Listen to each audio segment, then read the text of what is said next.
I'm Richard Hefner, your host on The Open Mind. I had the honor and the pleasure some months back in talking with today's guest on my other program, From the Editor's Desk. There, however, I had to share him with 2 colleagues and 3 commercial breaks, and I've so much looked forward to this day, when for much longer I might intellectually visit with Elie Wiesel, the distinguished teacher, philosopher, historian of the Holocaust. Mostly I want to ask him about indifference, about the carelessness that informs so much of human history, human behavior. On the editor's desk, Elie Wiesel said that at the end of the World War II, in Paris in 1945, for him after Auschwitz and Buchenwald, he had asked himself the question, why? Well, I asked him whether by now he has discovered the answer. His reply, no, I confess to you that all the questions that I had asked then, they are still open today. I haven't found any answer. I found components to answers. I found, for instance, that what allowed the situation of absolute cruelty to develop was the indifference of so many people. They let it happen. There were a few maniacs of murder, and all around there were others who knew and somehow let it happen. Therefore, in most of my books, I denounce indifference to evil as much as I try to denounce evil. And that's the subject, Mr. Wiesel, that I'd really like to begin with today and ask whether that was a comment about the nature of human nature. Certain times, of course, some people need indifference. What do you mean, need? In order to go on living. A person who is always sensitive, always responding, always listening, always ready to receive someone else's pain, how can one live? Indifference then is close to forgetting. One must forget that we die. If not, we wouldn't live. However, there is so much forgetfulness and so much indifference today that we must fight it. We must fight for the sake of our own future. Is this the nature of human beings? It's part of the nature. It's so interesting to me that you should take such a generous position, as indeed you always have, but it is not a position seemingly of anger. How come? Oh, if I had had anger, I think I would have been crushed by it. It's like hate. Hate destroys the hater much more than the hater.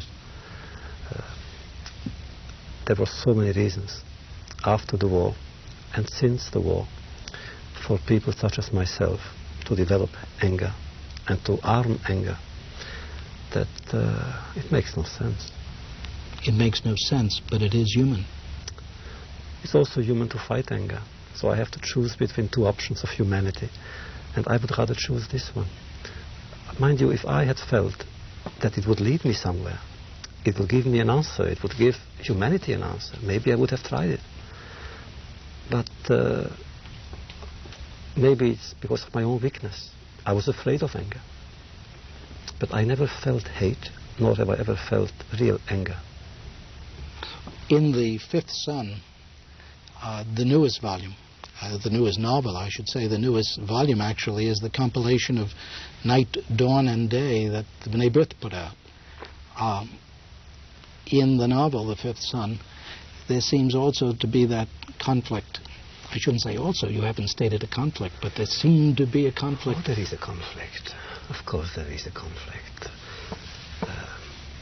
After the war, the Germans were afraid. They were not afraid of the Americans, nor were they afraid of the French.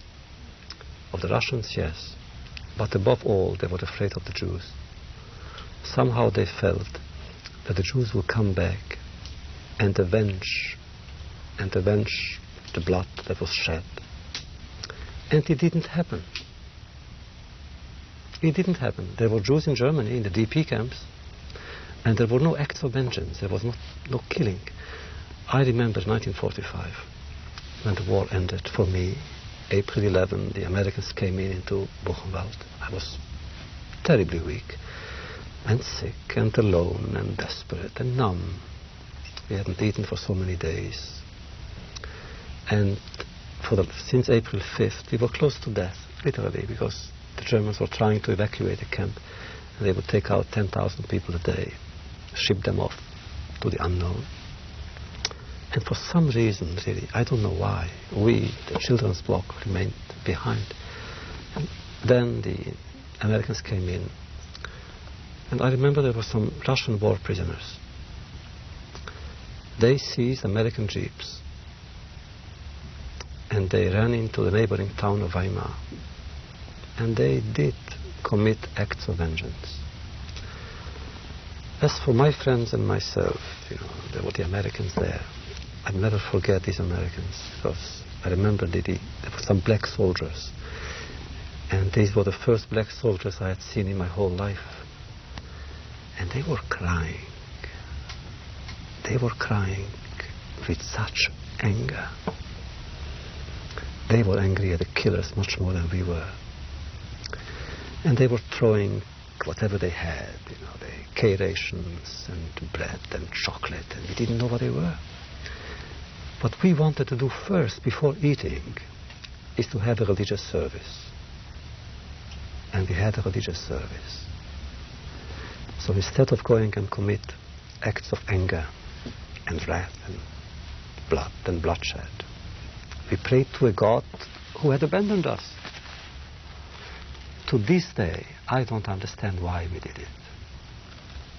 Do you understand why God abandoned you? Oh no, of course I will not. I won't understand it. I refuse to understand it.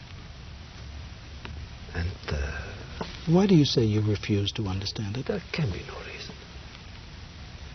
If there is a reason, it's the wrong one.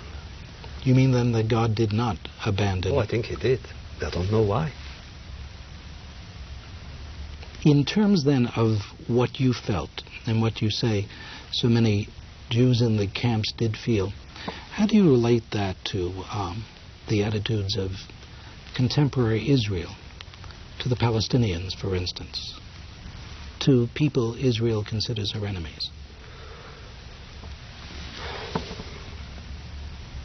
I was in Israel in 1967 during the war. I was young, I was a journalist, and I felt I had to be there.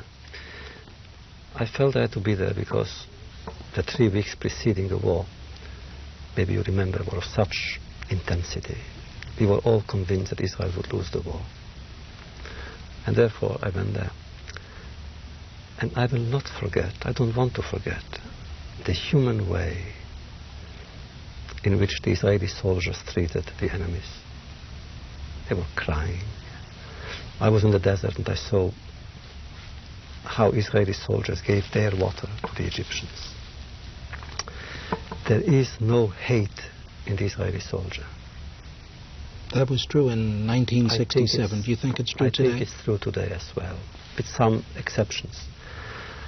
Unfortunately, there is now a small segment in Israel which is racist, which embarrasses me as a Jew.